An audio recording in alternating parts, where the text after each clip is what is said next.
নামাজ কালাম পড়া হয় একটু? পড়া হয়, ওই সময়তে পড়া হয় না। সময়তে পড়া হয় না, তো নামাজ নিয়মিত পড়ার চেষ্টা করছি। হ্যাঁ। নামাজ মানুষের রিজিক বৃদ্ধি করে দেয়। তো যাই হোক, আপনি তো একজন মুসলমান, মুসলমান তো? হ্যাঁ, মুসলমান। আচ্ছা, আপনি বলেন তো, আমাদের বিশ্বনবী হযরত মুহাম্মদ সাল্লাল্লাহু আলাইহি সাল্লাম, ওনার রওজাটা কোথায়? উনার সৈদি। সৌদি কোন জায়গায়? অত বলতে আমরা বলতে আমরা কি সাথে গিয়েছি? আল্লাহকে আমাকে নিয়ে গে। আল্লাহ দিয়ে যায়, এই জন্য বলতে পারেন না। আপনি বলেন তো, গোসলের ফরজ কয়টা? বলতে পারবেন না। বিয়ে করেছেন না? গোসলের ফরজ 3টা। গড়গড়া সহ কুলি করা, নাকের নরম জায়গা পর্যন্ত পানি পৌঁছানো এবং সমস্ত শরীর ধৌত করা।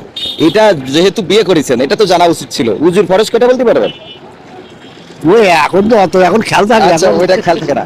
নামাজ পড়তে গেলে একটা সূরা পড়া বাধ্যতামূলক, সেই সূরাটার নাম কি বলতে পারবেন? প্রথম হ্যাঁ, প্রথম আলহামদুলিল্লাহ এইসব পড়তে হবে। আলহামদুলিল্লাহ, এটা পড়তে হবে। এই সূরাটা কি পারবেন? ওই এখন কি পড়া যায়? আচ্ছা, কালেমা তৈয়্যিবা, এটা কি পারবেন? হ্যাঁ, বলেন এটা। হ্যাঁ।